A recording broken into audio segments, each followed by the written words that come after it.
स्वागत है सभी भक्तों का महादेव की कृपा चैनल में। भक्तों, श्राद्ध पक्ष यानी पितृपक्ष का महत्व हमारे शास्त्रों में बहुत गहराई से बताया गया है। कहा गया है, पितृ देवो भव। जैसे माता पिता देवता समान होते हैं, वैसे ही पितृगण भी देवताओं से कम नहीं। आज मैं आपको एक ऐसी पौराणिक कथा सुनाने जा रहा हूँ, जिसमें एक पुत्र ने अपने पितरों की तृप्ति के लिए अद्भुत श्रद्धा दिखाई और भगवान विष्णु तथा भगवान शिव से आशीर्वाद पाया। प्राचीन समय की बात है। एक नगर में धर्मनिष्ठ ब्राह्मण सुव्रत रहते थे। वे बड़े दानी और विद्वान थे, परंतु समय से पहले ही उनका देहांत हो गया। पीछे उनकी पत्नी और पुत्र देवदत्त रह गए। देवदत्त बहुत छोटा था। जब वह बड़ा हुआ तो उसे किसी ने बताया कि तेरे पिताजी का श्राद्ध कभी ठीक से नहीं हो पाया, उनके पितृलोक जाने का मार्ग अधूरा है। देवदत्त ने निश्चय किया, मैं इस पितृपक्ष में अपने पिताजी का श्राद्ध करूंगा और उन्हें मोक्ष दिलाऊंगा। पितृपक्ष का समय आया। देवदत्त ने पूरे विधि विधान से ब्राह्मणों को बुलाया।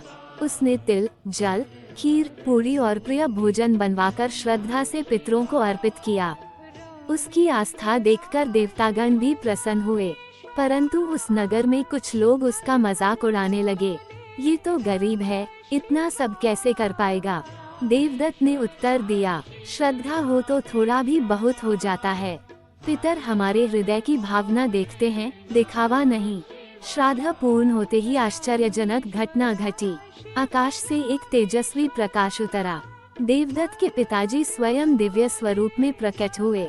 उन्होंने कहा, पुत्र, तेरी श्रद्धा और भक्ति से मैं पितृलोक से मुक्त हुआ हूँ। अब मुझे देवलोक की प्राप्ति होगी। इसी समय भगवान विष्णु और भगवान शिव भी प्रकट हुए। महादेव बोले, पुत्र, जो संतानों से पितृपक्ष में पितरों का स्मरण और श्राद्ध करता है, वह अपने वंश को पवित्र करता है। पितरों की कृपा से उसके घर में सुख समृद्धि का वास होता है। देवदत्त ने भाव विभोर होकर प्रणाम किया। उस दिन से वह नगर और समाज पितृपक्ष का महत्व समझने लगा।